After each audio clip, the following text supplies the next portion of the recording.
मित्रों, भारत की पहचान प्राचीन मंदिरों से है। हर राज्य में न जाने कितने मंदिर हैं जिनके दर्शन करने के लिए लोग देश विदेश से आते हैं। ऐसे में कुछ मंदिर ऐसे हैं जो अपने आप में रहस्य समेटे हुए हैं। तो जानते हैं उन मंदिरों के बारे में। सबसे पहले करणी माता मंदिर, राजस्थान। उन रहस्यमय मंदिरों में से एक नाम राजस्थान के बीकानेर में करणी माता का मंदिर का भी आता है, जो पर्यटकों के बीच काफी मशहूर है। ये मंदिर देवी करणी को समर्पित है, जिन्हें देवी दुर्गा का अवतार माना जाता है। माता की मूर्ति मंदिर के अंदर गर्भगृह में विराजमान है। इतना ही नहीं, देवी की मूर्ति के साथ उनकी बहनों की मूर्ति भी दोनों तरफ है। सबसे खास बात इस मंदिर की ये है कि ये मंदिर 25,000 से ज्यादा चूहों का घर है, जिन्हें अक्सर यहाँ पर घूमते हुए देखा जाता है। इतना ही नहीं, लोग चूहों के लिए दूध, मिठाई और अन्य प्रसाद भी लाते हैं। सभी चूहों में से सफेद चूहों को खास तौर से पवित्र माना जाता है, क्योंकि उन्हें करणी माता और उनके बेटों का अवतार माना गया है। तिरुपति वेंकटेश्वर मंदिर, आंध्र प्रदेश। मित्रों, इस मंदिर को लेकर कहा जाता है कि जो भी आदमी सच्चे मन से भगवान वेंकटेश्वर के सामने पूजा करते हैं, उनकी सभी इच्छाएं पूरी हो जाती हैं। भक्त अपनी श्रद्धा के अनुसार यहाँ पर आकर मंदिर में अपने बाल दान करते हैं। कहा जाता है कि भगवान वेंकटेश्वर स्वामी की मूर्ति पर जो बाल लगे हैं वो नकली नहीं बल्कि असली हैं। ये बाल कभी भी उलझते नहीं हैं और वो हमेशा मुलायम ही रहते हैं।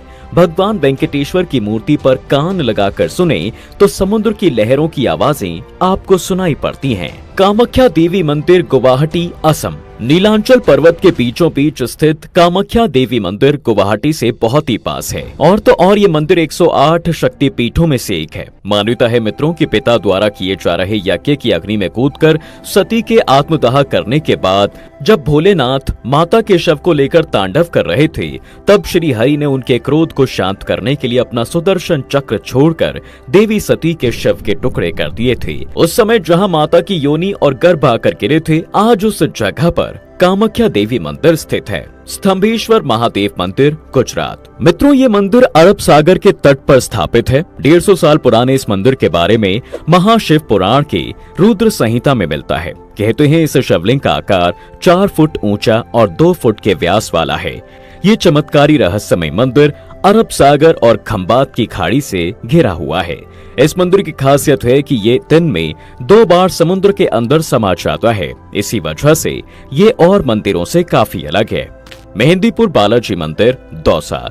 मित्रों, ये मंदिर राजस्थान के दौसा जिले के पास 2 पहाड़ियों के बीच मेहंदीपुर में बसा हुआ है। यहाँ लोग पूरे देश के हर कोने से भूत प्रेत, बांझपन जैसी परेशानियों का हल निकलवाने के लिए आते हैं। आपको जानकर हैरानी होगी, लेकिन लोगों पर से भूत का साया हटाने के लिए उन पर खौलता पानी डाला जाता है। इसके साथ ही लोगों को मंदिर की दीवारों से बांधकर भूत भगाया जाता है। यहाँ बजरंगबली की बाईं छाती में एक छोटा सा छेद है, जिससे लगातार पानी निकलता रहता है। कहते हैं कि ये बालाजी का ही पसीना है। अचलेश्वर महादेव मंदिर, धौलपुर। मित्रों, ये मंदिर राजस्थान के धौलपुर के जंगल में बना है, इसलिए कहते हैं यहाँ बहुत ही कम लोगों का आना जाना रहता है। ये मंदिर राजस्थान और मध्य प्रदेश के बीच में है और वो जगह चंबल और पीहड़ों के लिए मशहूर है। इस शिवलिंग की खास बात यह है कि ये दिन में 3 बार अपना रंग बदलता है। सुबह के समय शिवलिंग का रंग लाल, दोपहर में शिवलिंग का रंग केसरिया और शाम होने के बाद इसका रंग सांवला हो जाता है। भगवान वरहाश्याम मंदिर, भीनमाल। कहते हैं राजस्थान के भीनमाल शहर में स्थित भगवान वरहाश्याम का जाना माना मंदिर करीब 600 साल पुराना है। ये वरहाश्याम का मंदिर भगवान विष्णु को समर्पित है और ऐसा कहा जाता है मित्रों कि भगवान वरहाश्याम के पैर पाताल में, सिर इंद्रलोक में हैं, उनके हाथों में धरती है। महाकालेश्वर, उज्जैन। भगवान शिव के इस ज्योतिर्लिंग का श्रृंगार भस्म और भांग से किया जाता है। ये भस्म आरती पूरे विश्व में प्रसिद्ध है। इस ज्योतिर्लिंग को 3 खंडों में बांटा गया है। निचले खंड में महाकालेश्वर मंदिर, मध्य खंड में ओंकारेश्वर तथा ऊपरी खंड में श्री नागचंद्रेश्वर मंदिर स्थित है।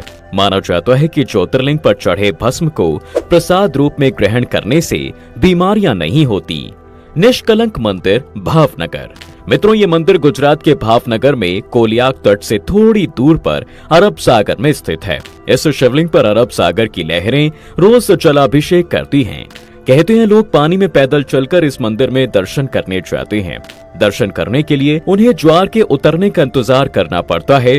भारी ज्वार के समय केवल मंदिर की पताका और खंबा ही नजर आता है, जिसे देखकर कोई ये नहीं कह सकता कि पानी के नीचे समुद्र में महादेव का प्राचीन मंदिर बना हुआ है।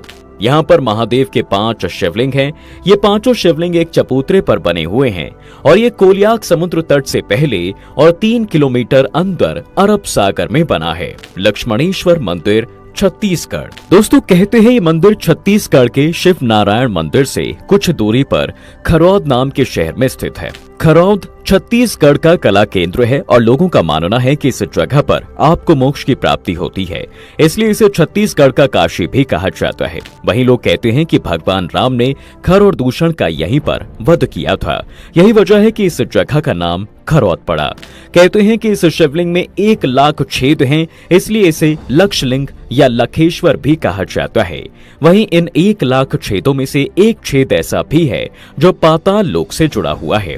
इसमें जितना भी जल डालो वो सब पाताल में ही चला जाता है, जबकि एक छेद ऐसा भी है जो हमेशा पानी से भरा रहता है, जो अक्षय कुंड के नाम से जाना जाता है। लक्षलिंग जमीन से 30 फीट ऊंचा है। रंगनाथ स्वामी जी मंदिर, तिरुचिरापल्ली। भगवान रंगनाथ स्वामी मंदिर का नाम दुनिया के सबसे बड़े मंदिरों में गिना जाता है। ये मंदिर करीब 156 एकड़ भूमि पर बना हुआ है। ये स्वामी रंगनाथ का मंदिर भारत के तमिलनाडु राज्य के तिरुचिरापल्ली में श्रीरंगम में स्थित है, इसलिए इस मंदिर को श्रीरंगम मंदिर कहा जाता है। जिस जगह पर पहले भगवान श्री रंगनाथ की मूर्ति स्थापित थी, वो जगह जंगल बन चुकी थी। फिर जब जंगल के निर्माण के बाद चोल वंश के राजा शिकार के लिए एक तोते का पीछा कर रहे थे, तब उन्हें अचानक जंगल में देवता की एक मूर्ति मिलती है। तभी राजा ने रंगनाथ स्वामी मंदिर का विकास कराया था। हनुमंता मंदिर, मध्य प्रदेश।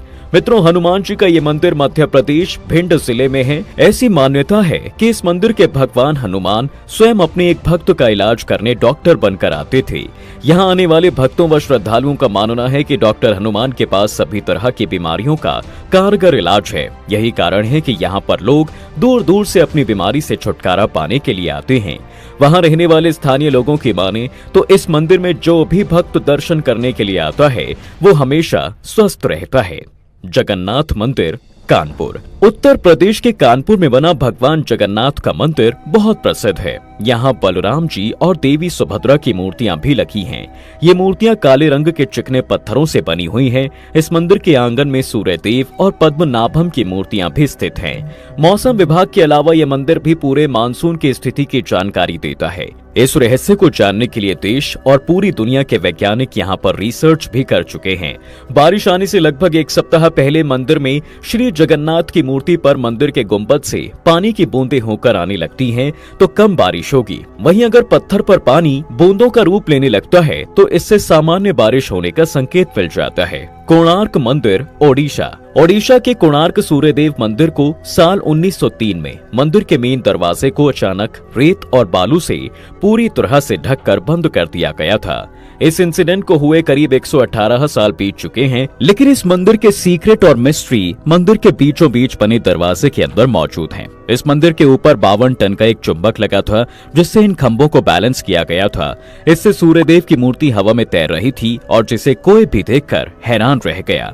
ऐसा कहा जाता है कि चुंबक को किसी विदेशी आक्रमणकारी ने ही तोड़ा था। और तो और इस मंदिर में रात के समय नर्तकियों के नाचने की आवाजें भी गूंजती हैं। इस मंदिर को बनाने वाले कारीगर ने सुसाइड कर लिया था। ये कोणार्क मंदिर सूर्यदेव को समर्पित है। वहीं इस मंदिर की आधार को सुंदरता देते हुए 12 चक्र साल के 12 माह को डिफाइन करते हैं और हर चक्र दिन के 8 नगरों को शो करता है। रथ में कुल 12 जोड़ी पहिए हैं। बिजली मंदिर, हिमाचल।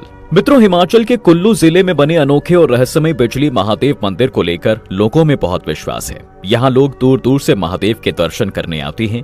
ये मंदिर कुल्लू घाटी के सुंदर गांव काश्वरी में बना हुआ है, जो काफी ऊंचाई पर स्थित है। इसे भारत के सबसे प्राचीन मंदिरों में से एक गिना जाता है। मंदिर के अंदर शिवलिंग हर 12 साल में पता नहीं किस तरीके से बिजली के बोल्ट से टकराता है। इस अजीबोगरीब रहस्य को कोई नहीं समझ पाया है और बिजली गिरने से शिवलिंग के टुकड़े टुकड़े हो जाते हैं। फिर मंदिर के पुजारी हर टुकड़ों को इकट्ठा करके उन्हें दाल के आटे और कुछ नमकीन मक्खन से बने पेस्ट के इस्तेमाल से जोड़ते हैं। वहीं कुछ महीनों के बाद शिवलिंग दोबारा से पहले जैसा दिखने लगता है। मंदिर के करीब रहने वालों का मानना है कि पीठासीन देवता इलाके के निवासियों को हर तरह की बुराई से बचाना चाहते हैं, जिस वजह से वो बिजली शिवलिंग से टकरा जाती है। लोग कहते हैं कि बिजली एक दिव्य आशीर्वाद है जिसमें चमत्कारी शक्तियां होती हैं।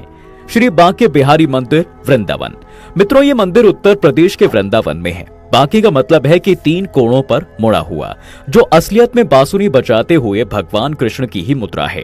बांसुरी बजाते समय कृष्ण जी का दाहिना घुटना बाएं घुटने के पास मुड़ा रहता था, तो सीधा हाथ बांसुरी को थामने के लिए मुड़ा रहता था। इसी तरह उनका सिर भी इसी समय एक तरफा हल्का सा झुका रहता था।